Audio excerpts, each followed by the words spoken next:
Hey everyone, welcome to Metaphysical. In this 4-part series, we're talking about the paranormal, strange, satanic, and out of this world phenomena that are all part of the mysterious Bridgewater Triangle in southeastern Massachusetts. In part 2, we'll be talking about the satanic cults, strange murders, and things that just don't make sense in this area. Did you think that the Satanic Panic and ritual sacrifice were just fiction? Well, get ready for a show that's out of this world. And if you're listening to the Metaphysical Podcast, or, I don't know, just like it. Just like it. Subscribe, man. Just do it. Like, subscribe. If you can, give us a review. Man. How you doing, John? Good. I just can't get words out. It's all sometimes good. That happens. Did you want to reshoot like us, please? Okay.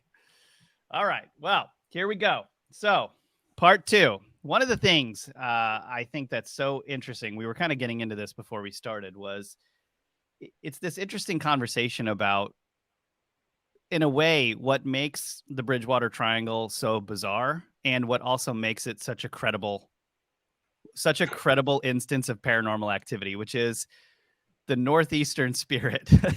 That's very hard to take seriously, where you have all of these people that are like townies, basically, that are basically, it's what you would get if you went into a local bar almost anywhere and you were trying to talk to the local people to get information about strange stuff that was going on. And it just so happens that these people were given a platform to talk about all the weird stuff that's going on here. Like, I'm sure we could have similar shows like this all about the state of Louisiana. It's such a weird state, and you get a different attitude, in terms of the people are a little bit different because people just are different across the United States. And there was this one interview that was really cracking Lindsay and I up on what was this show. It was sort of like we were almost calling it part 2 to the Bridgewater Triangle documentary. It wasn't, but it was this.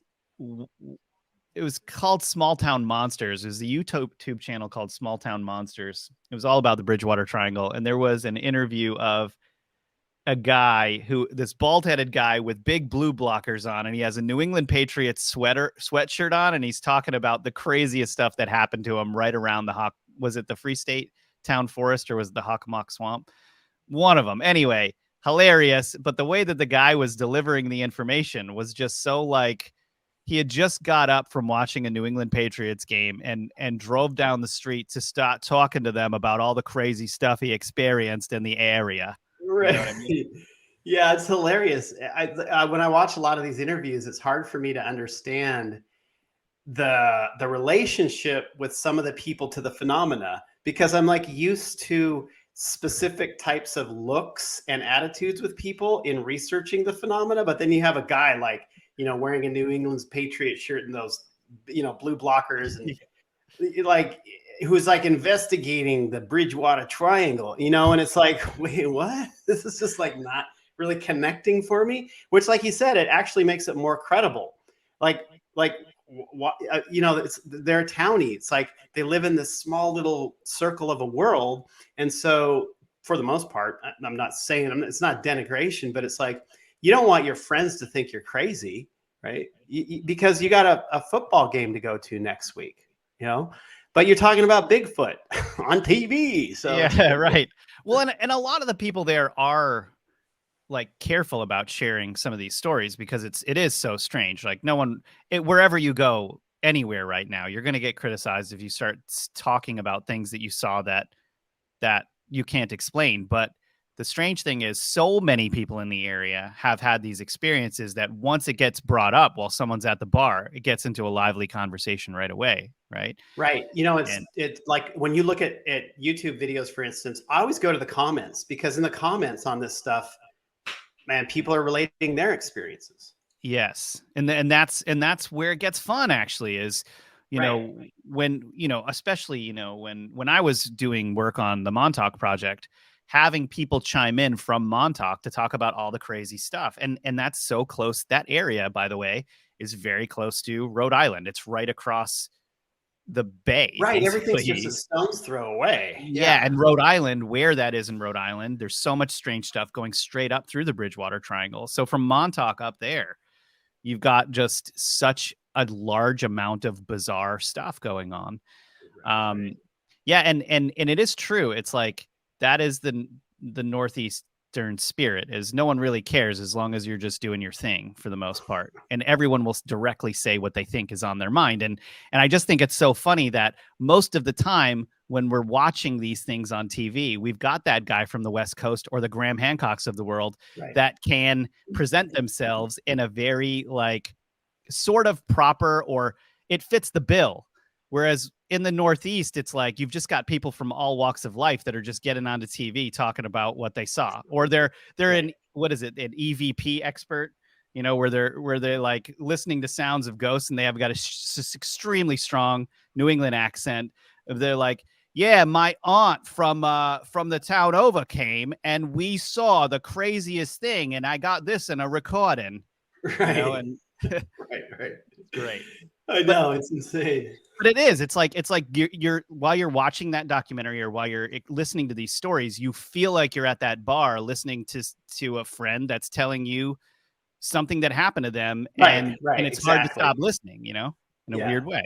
Yeah, I totally agree. It's weird and off-putting and genuine at base. It just is genuine. Yeah, and you know, just so that everybody knows, if you didn't watch the last episode, I live in this. I grew up. I don't live now, but I grew up in this area. I spent a lot of time in this general area, and I understand the people really well because I'm from there. You know, just listening to these accents just took me back to childhood. It was really fun for me researching all of this.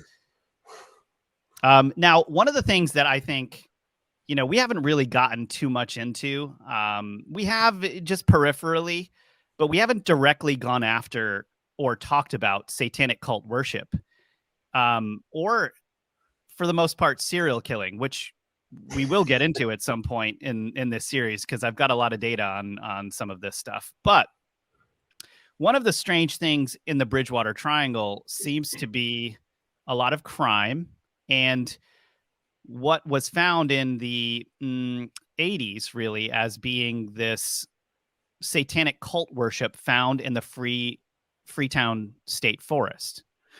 Now, generally speaking, if you all at home don't know this, in the 80s, there was this thing called the Satanic Panic. Now, the Satanic Panic basically, you know, fast forward, you know, 30, 40 years, everyone basically looks back at that time as people were crazy for saying that this stuff was actual satanic cult worship. Anyone thinking that at the time, it's been disproven. That never happened. And it was just this, like, it almost feels honestly like some type of bizarre psychological operation to get people not to look at satanic ritual abuse or take it seriously, just to be honest with you, you know? And I don't know what your take on that is, John. I never looked into the Satanic Panic stuff. Yeah, it's an interesting article there. The moral panic. I do seem to recall hearing a lot about it, and a lot of talk about Satanism. That it really was like culture wide for some reason. And I've always stayed way far away from that stuff, and even like putting my mind towards it in a way to even try to understand it, because I can feel a darkness. Oh yeah. I can feel a dark, like even when I watch videos where people are just investigating that kind of stuff, I could feel something not good, not from the person, but from the attraction that they're bringing into that video, even to all the people who watch it.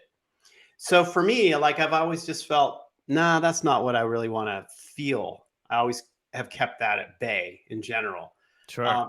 Especially with, I mean, as a remote viewer, if you're not sensitive before you begin remote viewing, you become really sensitive and empathetic, and you feel all vibrations, you feel all energies.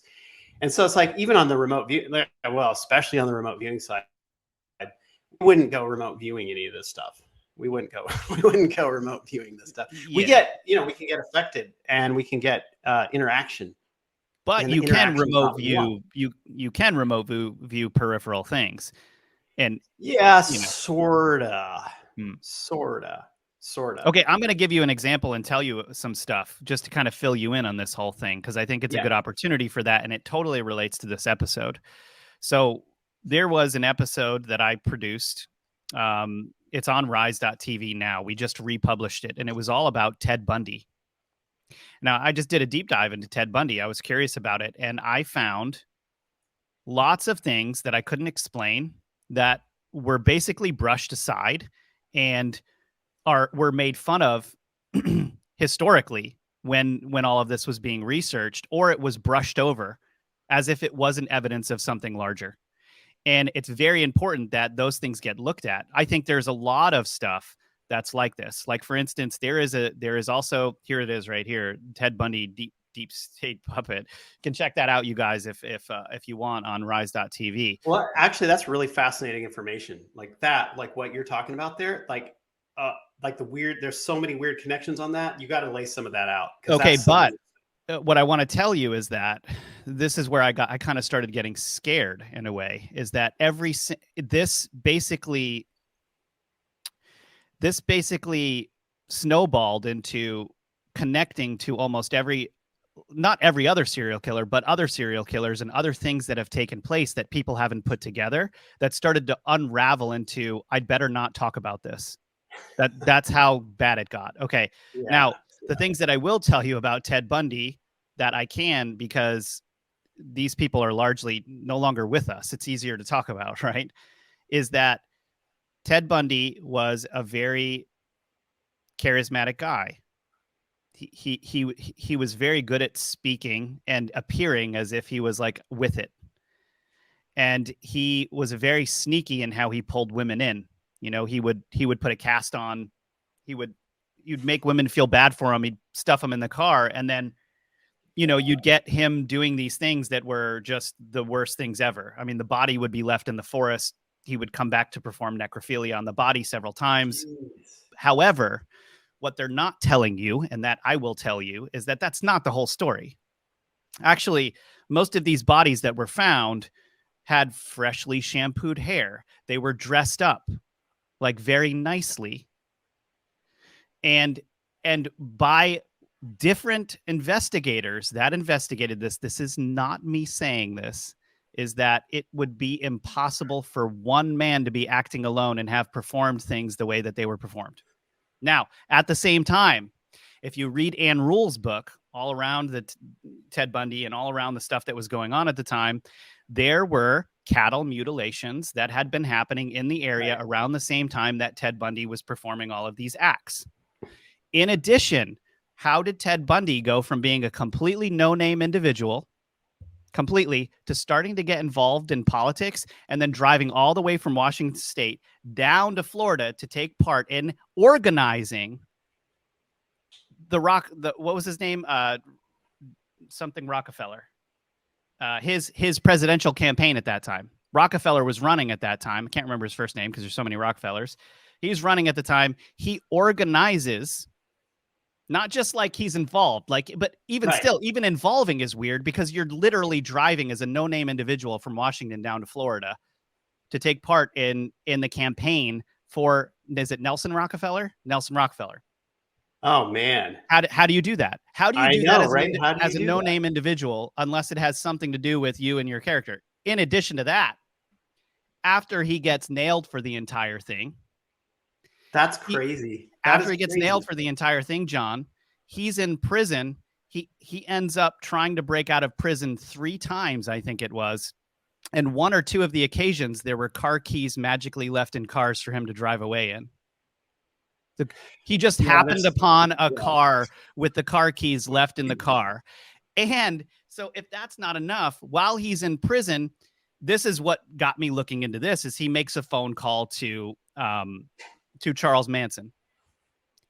There's a recorded phone call of Ted Bundy calling Charles Manson to be like, hey, what's up? Yeah, we're alike. Oh my God. They don't know one another. And if you listen to their phone call, it's weird. That's just like, Okay, That's so so messed up. then I started looking into Charles Manson, of course, because I'm like, where's the connection here? There's something else going on. Charles Manson had a very similar situation where he's this knucklehead from like Kentucky somewhere, something like that. Nobody likes the guy. Everybody hates him. He's a dirtball, right? How do you go from being that guy to all of a sudden having like serving prostitutes in a Hollywood, like in Hollywood, literally, Right. you're serving prostitutes, you're hanging, you're hanging out with all of these people serving, and you develop this Manson family that then ends up killing Sharon Tate, the, I don't know what you want to call it, the significant other of Roman Polanski. My point is, if you look at all of the data around Ted Bundy, Washington State, all of that stuff that was going on, you have very similar things going on in those woods that were happening in the woods in Bridgewater, Massachusetts, Freetown. You have there was cattle mutilations there. You have strange bunkers with really weird symbolism. What was happening, John, is in Bridgewater, Massachusetts, you have these hunters that are going out and they're seeing the symbols while they're hunting and they're reporting it back to the police. And there's one guy who I think has gigantic nads, excuse me for saying so, Detective Alan Ives, who basically, in my opinion, blew the top off of the 80s Satanic Panic, because all of this stuff was going on. All of these people are afraid, and then they're being made fun of for calling out what they're seeing as cult activity.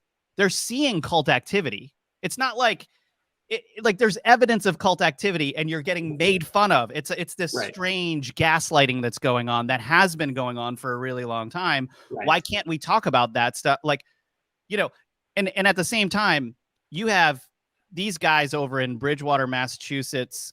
What was this guy's name? The guy that did the killing. He was the pimp.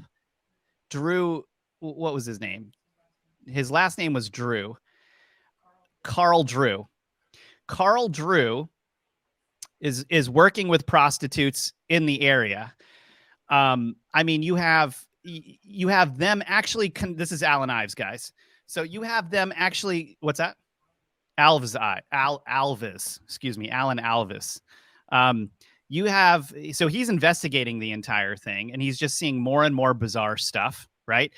There's a couple of guys that end up going undercover in the area and they go to some of these satanic rituals that are being conducted by this Carl Drew guy, with the other people.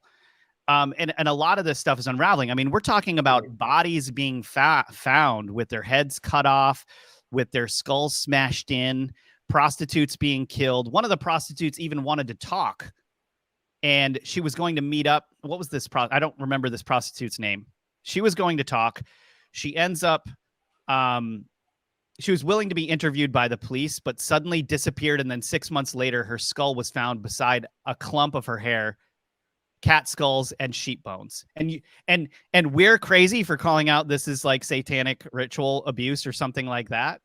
There's something wrong there. Yeah, there's something wrong there. Clearly, something wrong there. Yeah, that's just, I don't know. It kind of reminds me of a funny story though. Once, it wasn't funny at the time. So I was in training as a remote viewer, and we look at a lot of different things, because when you're training as a remote viewer, you want to be able to understand what it feels like to view all these different things, right? And so I was on this one session and there were other viewers around too, and the trainer and all this stuff. And I had someone monitoring me, and I didn't know. Like, we're blind when we're remote viewing, and I don't know what I was viewing. And I was just writing stuff down. I was describing an individual, describing this subject. It was a male subject. John, do you mean, when you say you're blind, do you mean that you were blindfolded, or when you? No, we wear dark glasses and we have a stick. No. Blind meaning we don't know what we're gonna remote view. We have no idea. Right. Got it. Yeah, exactly.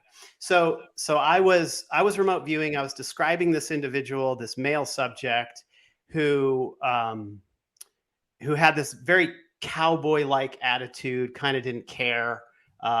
He would go against the grain and stuff like that.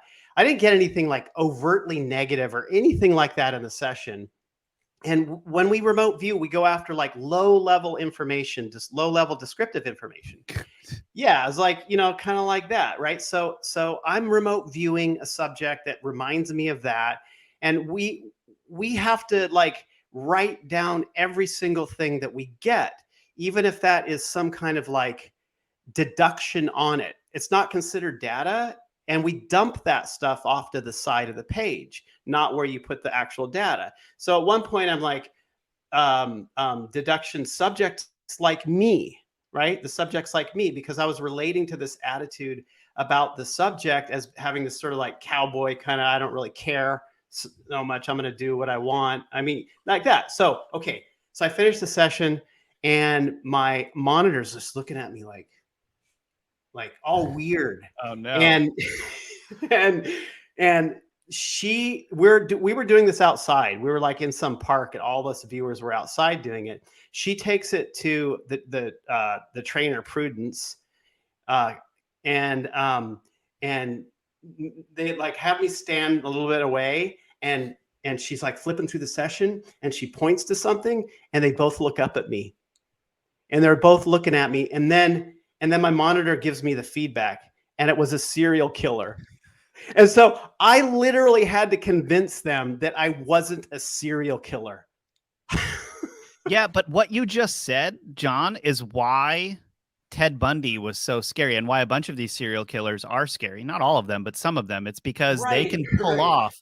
Is it multiple personality disorder? Because they're actually pulling off being a normal person in society with a straight face, and then behind the scenes, crazy stuff is going on, right? Right. Who knows what you were looking at? You could have been looking at whatever that facade was, and you didn't get any of the insanity behind it. I didn't get any insanity in it. Nothing. I just related to one single aspect of a subject during a session, and then they thought that I was perhaps a serial killer. So it's That's like, rough. Yeah. Yeah. How many times in your life do you have to try to convince somebody that you're not a serial killer? Great story for the family there. Yeah, exactly. What was the name of this movie again with Jim Carrey? Is something Irene, I think, or Cable Guy? Maybe that was the Cable Guy. It was Me, Myself, and Irene, right? And this is about like the multiple personalities or whatever. Yeah. I don't even think I ever watched that all the way through. So yeah, so like, what do we like? What's going on there at the Bridgewater Triangle with this stuff? But like, why kind of weird stuff? Why is there all that satanic ritual abuse in the Freetown State Forest? I mean, what do you think? Like, why would there be a influx of activity in that area? Well, I personally think that that I don't know. I personally think that this happens in a lot of different forests in general, because people have a place where they can hide it to a degree, late at night. But of course, there's something else going on. There's something else going on there at the same time that is energetic based, right? There's something clearly, with the data that we have on it, which was in the last episode, because there's a huge influx of energy, I do believe that you have certain types of individuals that are trying to connect into that energy, whether it's conscious or subconscious, where they can begin to, it's like a Ouija board in nature, it's like they can go there and try and call on something from another realm because the veils are so thin.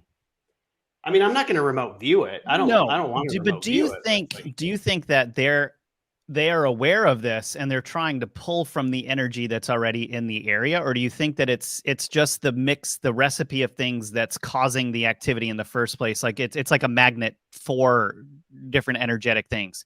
Well, I think there's a couple different things happening. I think number one, what I think is going on is that there are beings who exist in other realms where that veil is so thin that will come out and start to go after people who are weaker minded, for one thing. And we saw some possessions on these documentaries, right? Yes. I think that because you have this other realm connection there, I think that's what you get. You get these other beings who want to come in and mess with the humans that go into that area, that go into that forest. And I think that's why you see the possessions. I think that's why you see the crazy murders that happen there.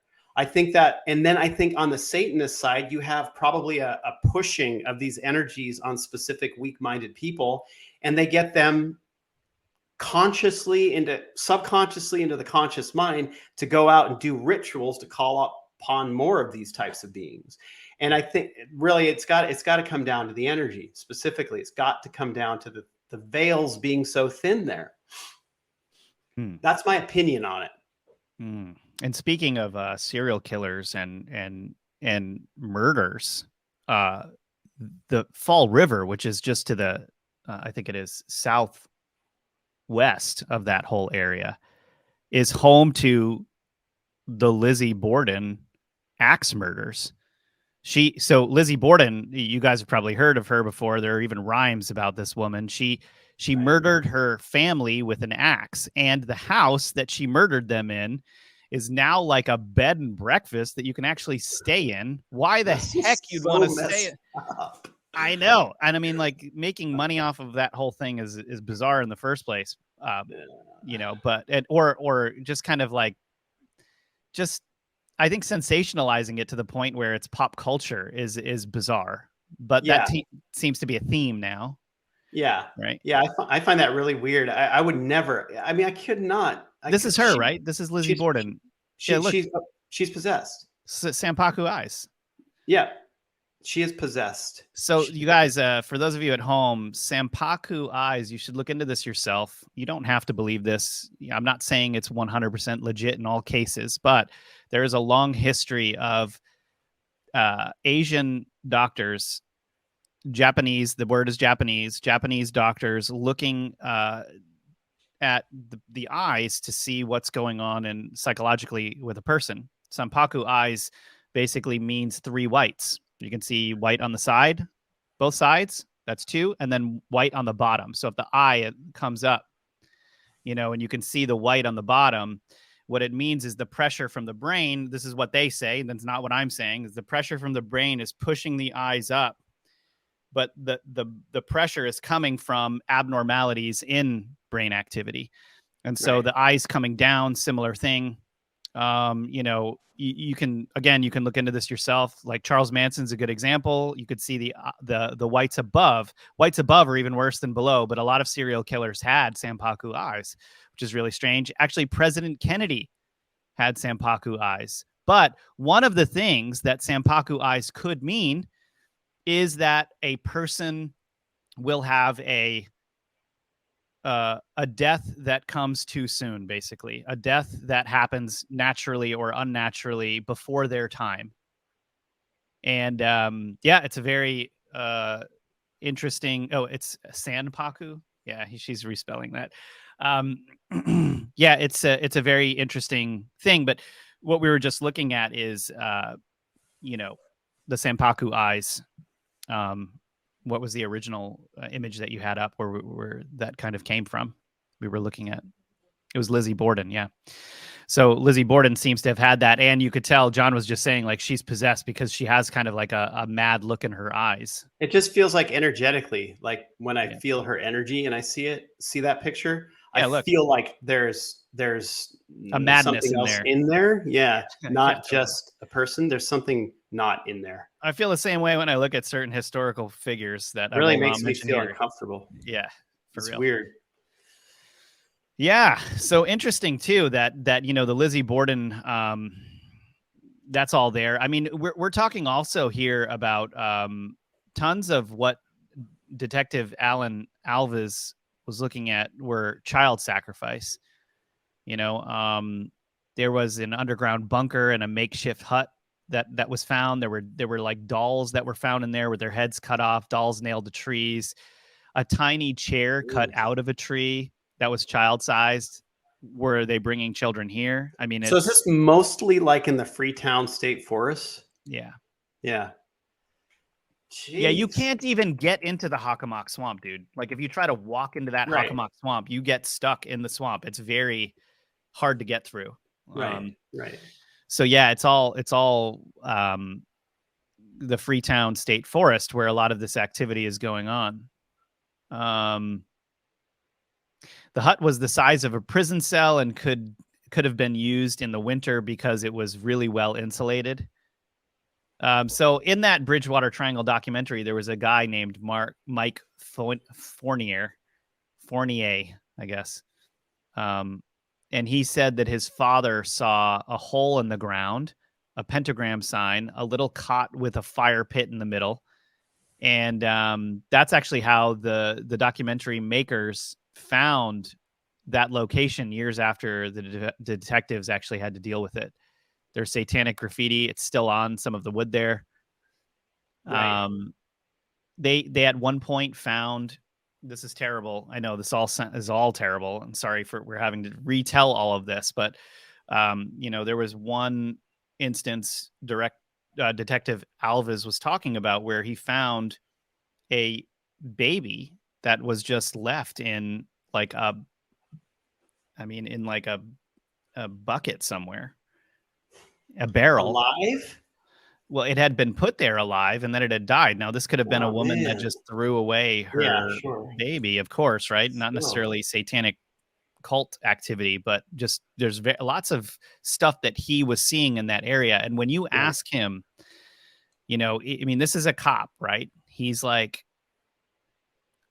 dealing with very real evil here, but he will tell you that the Bridgewater Triangle, there is something strange, very strange going on in that area that he can't explain.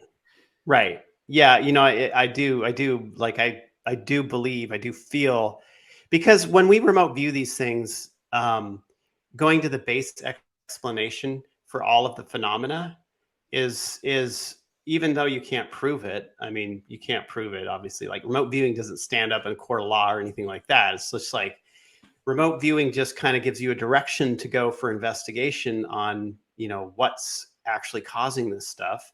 But I do believe, based on the data, that you just have this like place where you've got dimensions coming, where you've got dimensions mixing. And so you're going to get disincarnate spirits as well as incarnate beings that are moving through the area. It's like the specters that people see in the area. So, this is the thing too, with the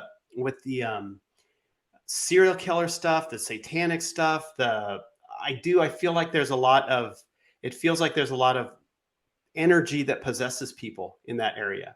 And the energy has an intelligence to it that wants something out of these people in general.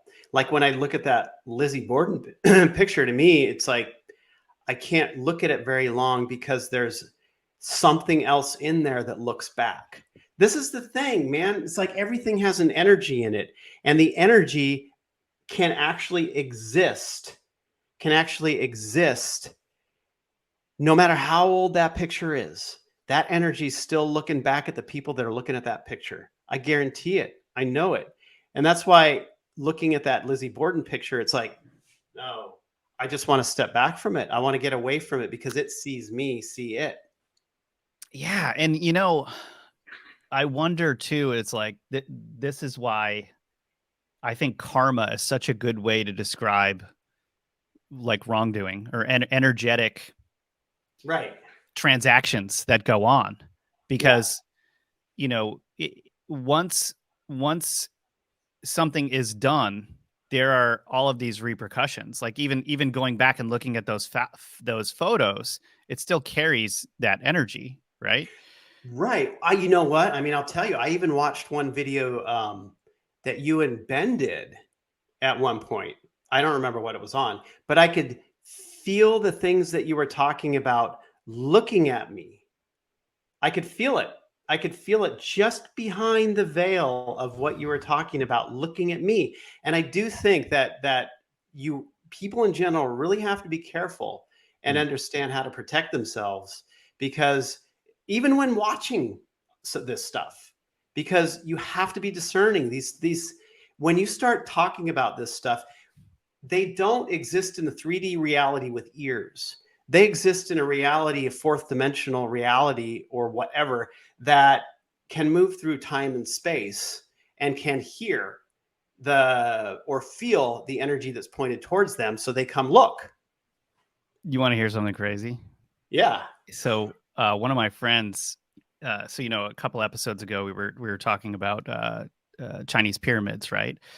And so I was asking some of my friends to research that stuff for us, and one of the things they brought up to me was really, really interesting, and it was that in Chinese, you know how in English, if you were to say the word for people in Chinese, people, it actually means bag, like container. And it's like the idea behind it is like you are what you fill yourself with. Right. Exactly. Which is Yeah. crazy. It is right? crazy. Because Yeah. it's like oftentimes we're like, oh, well, I'm just going to go watch this movie. I'm just going to go do this thing. And we're not really thinking about the energetic transaction that's going on there when you do Right. that. And Right. so it's like, you are what you fill yourself with. And so you should fill yourself probably with good things and not with things that are going to drag you down to be the Right. person that you're not, or to make you someone that you're not, I think. Yeah, exactly. It's like when you look at mainstream news these days, you go to a mainstream news website, the top 9 stories are always negative. Maybe not top 9, 8 or 9 out of 10 stories are always negative. Always negative. People don't understand how they're being social engineered into darkness in general. If they go to those sites, even on I don't even know. I mean, there is no news these days that I even want to look at. Oh, except Babylon Bee. They're pretty funny. They're funny. Yeah, they're funny. But when you get to the positive stories on these websites, it's literally about something like man lost his leg and runs a marathon. And that's the positive story. It's like everybody's being engineered into darkness and negativity when it comes to that world, which is a really fascinating thing. You can engineer people towards feeling positive about themselves and being inspired about everything. Yet people always want to go the dark path. Yeah. Why, dude?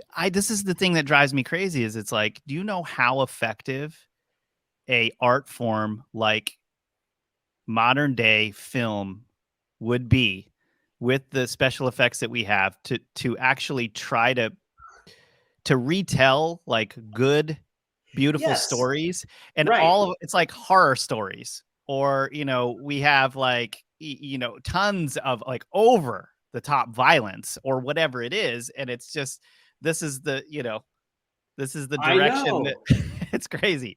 I know it's crazy. It's absolutely crazy. It's like trying to inspire people into feeling good and to try to take themselves like spiritually, vibrationally to a higher level is a difficult thing to do. It's a difficult thing to do. And there's nothing really out there that I can point to network wise that is trying to do that. Like, why is it that they always look at any garbage on TV, regular TV these days, just literally just wanting to be scared. When I was working with producers, Hollywood producers on stuff, it was always around how do we scare the audience? Fear. Because the audience wants to be scared. Always. And you get to the ghost shows and you get to a lot of this stuff that people go out to Bridgewater Triangle for. They get goosebumps in the dark. Really, that's all that's happening to them. They get it's dark and they get goosebumps and they say, I'm scared. And that is as far as these things go. But it's not a nice feeling. But It's people not a keep nice coming feeling. back for it. People want to be scared. I don't understand them why. I don't understand the whys around that. I just don't get it. Yeah, it's like, all these stories like about these different things like Slender Man and stuff, like creepypasta stuff that's out there. Right. And I read it and I'm like in reality, if that thing had happened to me or I had seen this thing in real life, there's one of two things that are gonna happen. One is you're gonna run like hell. Two is you're going to go after that thing because it's a reaction. It's like a primal reaction inside yourself just to fight back, and the fear thing is like, I don't understand. Like I don't watch horror movies. Like Thriller's fine. Horror movies, like what's the point? Like I don't want to watch Human Centipede. Like It's like garbage, but Yeah. it's anyway. It's a strange thing that we do in our world right now. Yeah, I'm not into it. Not into it. That's why, like, like for the stuff going on at the Bridgewater Triangle, I understand why it's happening. I understand why the satanic stuff is going on. And for me, it's more like, why even point in that direction? Because as much as there's dark stuff happening there, if people decided to look, there is going to be beautiful light stuff happening there as well. But we don't want to look at that. Great thing to say there about because I think it's oftentimes it's the bad stuff that keeps getting brought up because people are so shocked. But they want to be scared. It's like what they've been trained to go for. Well, and I mean, and look, like some of this stuff, there really is stuff to be scared about. One of the things that freaked me out so much about Alan Alvis and the like what the detective was doing is when he recounts the story, he talks about how there was this one instance of him going through the entire, you know how hard it is to get something done in a bureaucratic police office. You're trying to get, he had an entire strategy to get dogs out into those woods to find bodies. They had the entire thing set up a couple of hours before he was going to go out there and get the dogs to sniff out any of the bodies. It was completely cut off by what he called the powers that be, which is even scarier in a way. Wait a second.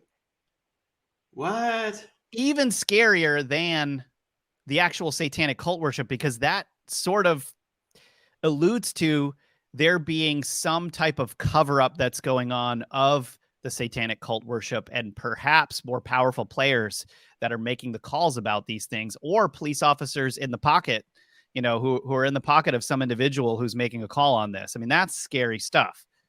How many bodies are in that forest, John? Oh, humans. Oh, yeah. Those darn. I don't. What are we going to do with the human race? I mean, really? Like, seriously. How?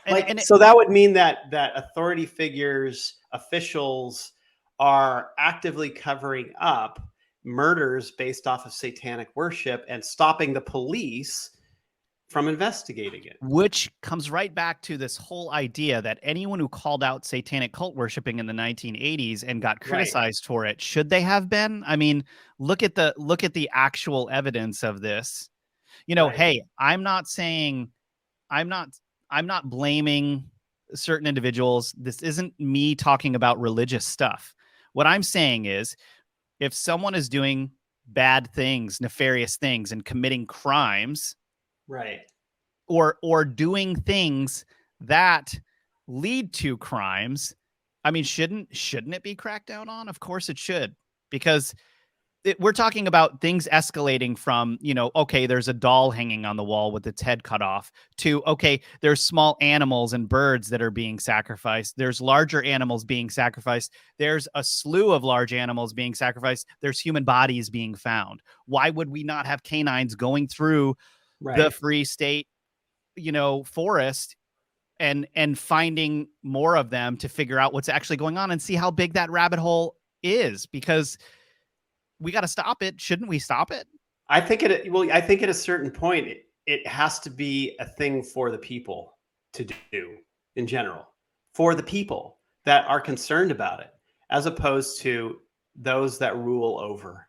I mean, I'm not talking like go be a vigilante and in general. I'm talking about like investigating and really trying to understand it. But and as a mass of people doing it, as opposed to single individuals, because I think that's where it gets very dangerous. Yeah, I mean, this is some seriously dark stuff, especially when it comes to the cover-ups. Yeah, and I mean, the thing is, and one of the reasons why people don't talk is like this story I was telling you before about one girl. She was a prostitute, I guess. She was willing to be interviewed by the police, then suddenly disappeared because probably these cult people found out what she was doing. 6 months later, her skull was found beside a clump of her hair, cat skulls and sheep bones. I mean, I think what is going on, dude? Yeah. It's, and then of course, like there's more ridiculous things going on. But But the way I look at it is, when I went into all of this research, you know how I am, right? Like, I knew that stuff might be looking back, but I was like, what are they more afraid of? Exposing this stuff it's like, that's the thing we can do that Right, sheds a light exactly. on it, so that, we can actually conduct ourselves like normal human beings and not be afraid anymore. Yep. I Like, think people have to be aware, though. I think yeah, people need to yes, be aware of what looks back. They they need should to be. begin to have energetic discernment. That's what I think. And That will open people up into a whole new realm, whole new world of being, where you understand the difference between truth and lie based on what's coming out of someone's mouth. I mean, that's the big problem we have right now. that's true. Lies, pure lies coming out of mouths, and nobody knows what's what. Yeah, I mean, You can know through energy. you can. Yeah, and there are people that are trained to be able to tell those lies very well, you Yeah. know. Um, yeah, and I also think that part of it is, why should we be afraid?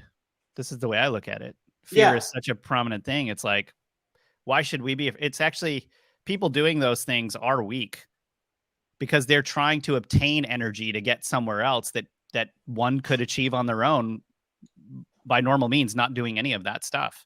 Absolutely. It's a power grab, and it's wrong. And if more people rejected that idea and were not afraid, and it was just a disgusting act, it'd be much harder Yeah, to pull those definitely. off, I think, too. Absolutely. Yeah. Yeah. Well, anyway, we're going to wrap this episode up. And in the next episode, we are going to be talking about something you guys have been waiting for: UFO encounters, light orbs that make no sense, ghost activity, a redheaded hitchhiker, and a mad trucker that runs people off of the road, ghost trucker. It's going to be a really fun episode. So please definitely check out that next episode on the Bridgewater Triangle. And I hope you enjoyed this episode as much as I did, and felt like it was as out of this world as we can get on this show, which is pretty much every episode. Yeah, exactly. Yeah, and don't play with your Ouija board in the Freetown State Forest. Dude, I have so many stories of people coming to me telling me about their crazy experiences with Ouija boards Yeah, that we'll get gotta do a show into on that. when we get into the Rhode Island episodes eventually, or when we travel out there. We may even interview this guy, because crazy. I mean, these examples of Ouija boards possessing people or whatever by individuals, I'm not saying that. These are what people have told me is crazy. Yeah. All right. Well, anyway, we'll see you next time. Definitely check out our next show, part 3 on the Bridgewater Triangle, UFOs, and other strange phenomena.